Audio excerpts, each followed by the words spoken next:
Sri Lankan cricketer दानिशका गोनाथैलाका के case की समाअत ताख़ीर का शिकार है। मीडिया रिपोर्ट्स के मुताबिक श्रीलंकन क्रिकेटर दानिशका गोनाथैलाका पर 4 मुख्तलिफ नौइयत के जिनसी ज़्यादती के इल्ज़ामात का केस है। इनके केस की समाअत 18 मई तक मुलतवी की गई है। तब तक दानिशका गोनाथैलाका ज़मानत पर हैं। समाअत में 2 हफ्ते की मज़ीद ताख़ीर पर Sri Lankan cricketer New South Wales के पब्लिक प्रोसिक्यूटर से लीगल अखराजात का मुतालबा करेंगे, जबकि दानिशका के वकील ने मज़ीद ताख़ीर की मुखालफत की है। वकील ने मौक़िफ़ इख्तियार किया है कि गैर मुल्की होने के नाते दानिशका गोना को सख्त मुश्किलात का सामना है। अगली समाअत पर लीगल अखराजात की अदायगी के लिए दरख्वास्त जमा कराई जाएगी। वाज़ेह रहे कि जिनसी ज़्यादती का ये वाक़या और केस गुज़िश्ता बरस ऑस्ट्रेलिया में T20 वर्ल्ड कप के दौरान पेश आया, जिसके बाद श्रीलंकन क्रिकेटर को ज़्यादती के केस में गिरफ्तार कर लिया गया था, जबकि इन दिनों वो सिडनी में ज़मानत पर हैं।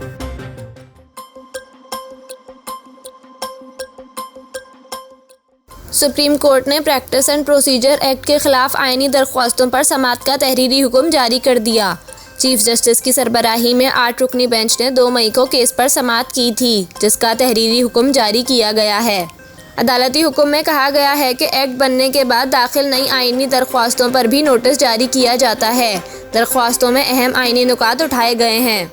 अदालत ने अटॉर्नी जनरल को बिल से मुताल्लिक कौमी असम्बली का रिकॉर्ड पेश करने की हिदायत की है, जबकि पार्लियामेंट के मुश्तरका इजलास और कायमा कमेटियों का रिकॉर्ड देने की भी हिदायत की गई है। अदालती हुक्म के मुताबिक supreme court practice and procedure bill पर ताहुक्म सानी हुक्म इम्तना बरकरार रहेगा। सुप्रीम कोर्ट के हुक्मनामे में 8 रुकनी बेंच पर पाकिस्तान बार कौंसिल के एतराज़ का तज़किरा नहीं किया गया, जबकि अदालत ने फ़रीक़ैन को 8 मई तक जामे जवाब दाखिल करने की हिदायत की है।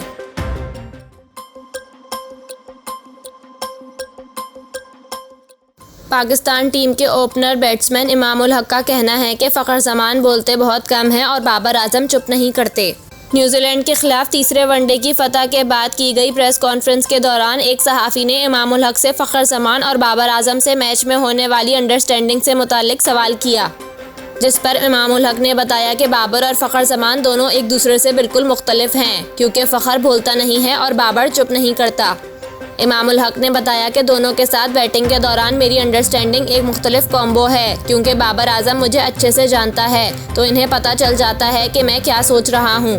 पाकिस्तानी बैटर का कहना था कि मेरा मानना है कि हमारी काफ़ी अरसे से अच्छी पार्टनरशिप का राज भी यही है कि हम 5 से 6 सालों से एक ही नंबर्स पर बैटिंग करते हुए आ रहे हैं, लेकिन मुझे मज़ा बाबर आजम और फ़खर दोनों के साथ आता है। फ़खर के साथ मैं नेशनल टीम से भी कबल खेलता हुआ आ रहा हूँ और बाबर से मेरी दोस्ती इतनी अच्छी है कि इसे जैसे ही किसी चीज़ का आइडिया हो वो शोर मचाना शुरू कर देता है और हिदायत देने लग जाता है। वाज़ेह रहे कि पाकिस्तान ने बुध को तीसरे वनडे मैच में न्यूजीलैंड को 26 रन से शिकस्त देकर 5 मैचेस की सीरीज़ में 3-0 की फैसलाकुन बढ़तरी हासिल कर ली है।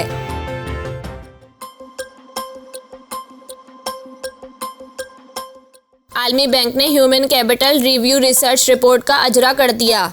कायम मुकाम कंट्री डायरेक्टर वर्ल्ड बैंक के मुताबिक पाकिस्तान में 2 करोड़ 30 लाख बच्चे स्कूल से बाहर हैं और पाकिस्तान में बड़ी तादाद में बच्चे ग़िज़ाई किल्लत का शिकार हैं, जबकि पाकिस्तान में औरतों की बड़ी तादाद को मुलाजमत के मौक़े हासिल नहीं हैं। इस मौके पर वज़ीर मनसूबाबंदी एहसन इकबाल ने तकरीब से खिताब करते हुए कहा कि इंसानी वसाइल की तरक्की ममालिक की तरक्की में अहम किरदार अदा करती है। हमने 1999 में इंसानी वसाइल के लिए जो इक़दामात किए वो मार्शल लॉ हुकूमत में ज़ाया हो गए।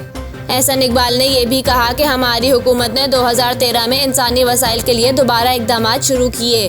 हमारे दौरे में तरक्याती बजट 1000 अरब रुपए था।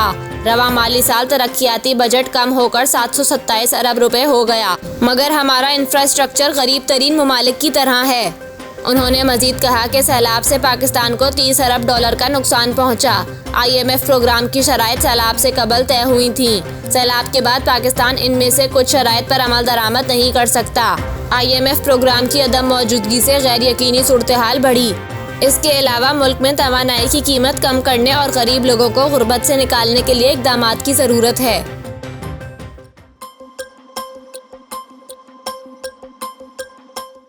पाकिस्तान क्रिकेट बोर्ड PCB ने डॉक्टर सुहेल सलीम की क्रिकेट में वापसी का इम्कान जाहिर कर दिया।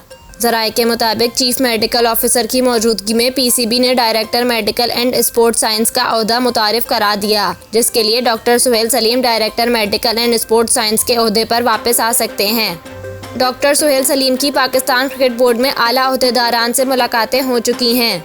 पीसीबी ने director medical and sports sciences समेत 6 ओहदों के लिए इश्तिहार जारी कर दिया है। सिक्योरिटी एंड एंटी करप्शन के कंसल्टेंट, डायरेक्टर और जीएम के लिए भी इश्तिहार दिया गया है।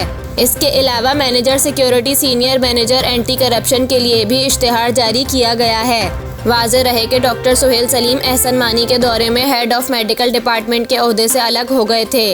इनके पीएसएल में कोविड प्रोटोकॉल्स की खिलाफ वर्जियों के मामले पर बोर्ड से इख्तलाफात पैदा हो गए थे, जिसके बाद डॉक्टर नजीब सोमरो को अगस्त 2021 में चीफ मेडिकल ऑफिसर मुकर्रर किया गया था। चीफ मेडिकल ऑफिसर ज़्यादातर कौमी टीम के हमरा गैर मुल्की दौरों पर रहे।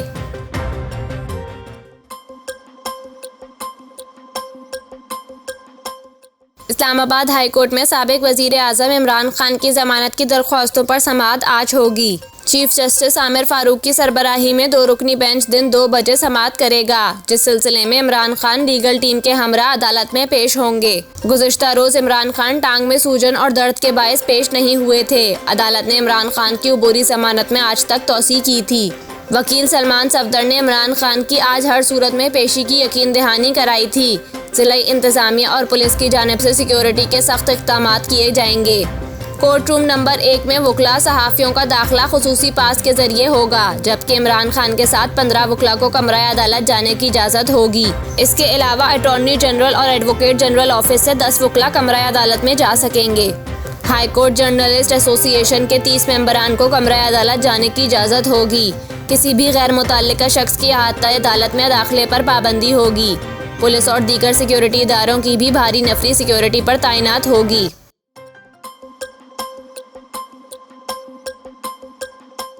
कौमी असम्बली के अरकान ने एक बार फिर स्पीकर पर जोर दिया है कि पार्लियामेंट का रिकॉर्ड सुप्रीम कोर्ट को फराहम करने से इनकार कर दिया जाए।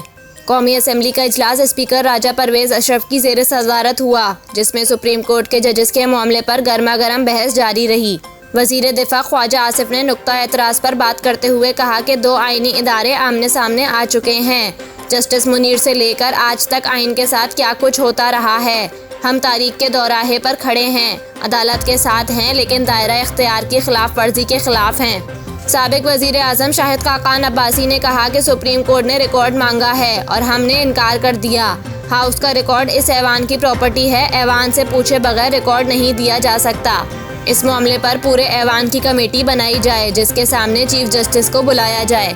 वफाकी वज़ीर तिजारत सैयद नवेद कमर बोले, कल से बहस चल रही है कि कौन बालादस्त है। हर इदारे का किरदार आइन में दर्ज है। अपोजिशन लीडर राजा रियाज ने भी सुप्रीम कोर्ट को रिकॉर्ड फराहम करने की मुखालफत करते हुए कहा कि जो लोग इस ऐवान को फतह करना चाहते हैं, इन्हें कामयाब नहीं होने दिया जाएगा।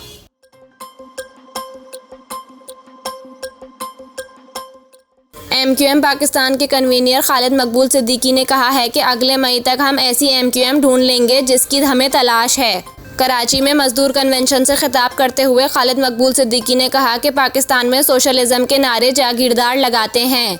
कई कई जमातों में रहने वाले तब्दीली के नारे लगाते हैं।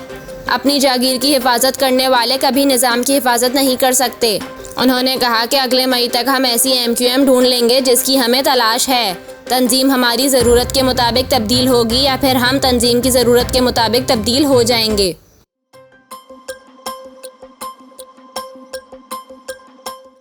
चेयरमैन BDI इमरान खान ने कहा है कि इन्हें एक बार वजीराबाद में और दूसरी बार 18 मार्च को जुडिशल कॉम्प्लेक्स में कत्ल करने की कोशिश की गई।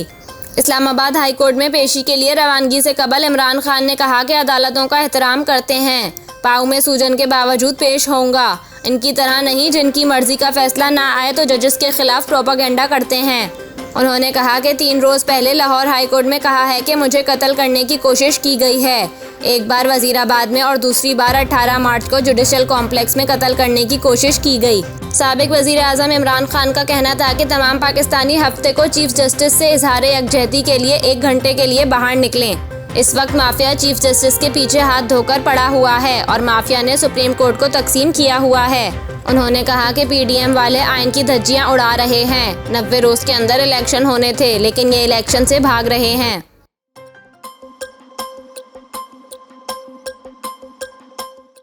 PTI रहनुमा और साबिक डिप्टी स्पीकर कासिम सूरी ने चेयरमैन तहरीक इंसाफ इमरान खान की गिरफ्तारी का खदशा जाहिर किया है। एक बयान में कासिम सूरी ने कहा कि बड़े साहब की सख्त हिदायत हैं कि इमरान खान को हर हाल में गिरफ्तार करना है, चाहे मुल्क के हालात ही क्यों ना ख़राब हो जाएं। उन्होंने कहा कि इसी प्लान के तहत इमरान खान के ज़ख्मी होने के बावजूद इस्लामाबाद हाई कोर्ट के चीफ जस्टिस ने गैर हाजिरी पर बरहमी का इजहार करते हुए जमानत मंसूख करने की धमकी दी, जबकि दूसरी तरफ हमजा शहबाज और शहबाज शरीफ को करप्शन केसेस में अदालत में हाजिर होने से ताहयात इस्तिस्ना फराहम कर दिया। कासिम सूरी का कहना था कि लंदन प्लान के तहत इस्लामाबाद में फिर से दिफा 144 नाफिज की गई। तमाम सीनियर अफसरान को अदालत में हाजिर रहने के अहकामात भी जारी हुए हैं। सादा लिबास वाले अच्छी खासी तादाद में मौजूद होंगे। इस्लामाबाद पुलिस को अहम हिदायत जारी कर दी गई हैं। अहम शख्सियात मॉनिटरिंग करेगी। सहाफ़ियों के लिए ख़ास हिदायत और गिरदो नवा में इंटरनेट बंद करने का फैसला किया गया है। हुकूमत इमरान खान को गिरफ्तार करके मुल्क में अनारकी फैलाना चाहती है। उन्होंने मजीद कहा कि हम सबका अज़म है कि जान दे देंगे लेकिन खान नहीं देंगे।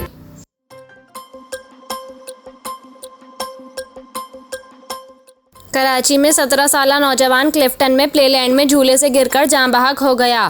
क्लिफ्टन में अब्दुल्ला शाह गाजी के मज़ार के करीब कायम प्लेलैंड में झूले से गिरकर 17 साला नौजवान वलीउल्लाह जाँ बहक हो गया। वलीउल्लाह अपने रिश्तेदार नौजवानों के साथ प्लेलैंड आया था। हादसे के वक्त वहां मौजूद अमले ने बताया कि नौजवान की गफलत के बाइस वाक़या पेश आया। मुतवफ़्फ़ी नौजवान चलते झूले में सेफ्टी लॉक खोलकर खड़ा होने की कोशिश कर रहा था, जिसके बाइस वो तेज़ रफ्तार झूले से बाहर गिर गया। जाँ बहक नौजवान के रिश्तेदार जाए हादसा देखने के लिए आए। इनका कहना था कि वो जाए हादसा देखकर नौजवान के अहले खाना को तफसीलात बताएंगे ताकि इन्हें तसल्ली हो। रिपोर्ट्स के मुताबिक लाश को ज़ाब्ते की कार्रवाई के बाद जिन्ना अस्पताल मुंतकिल कर दिया गया।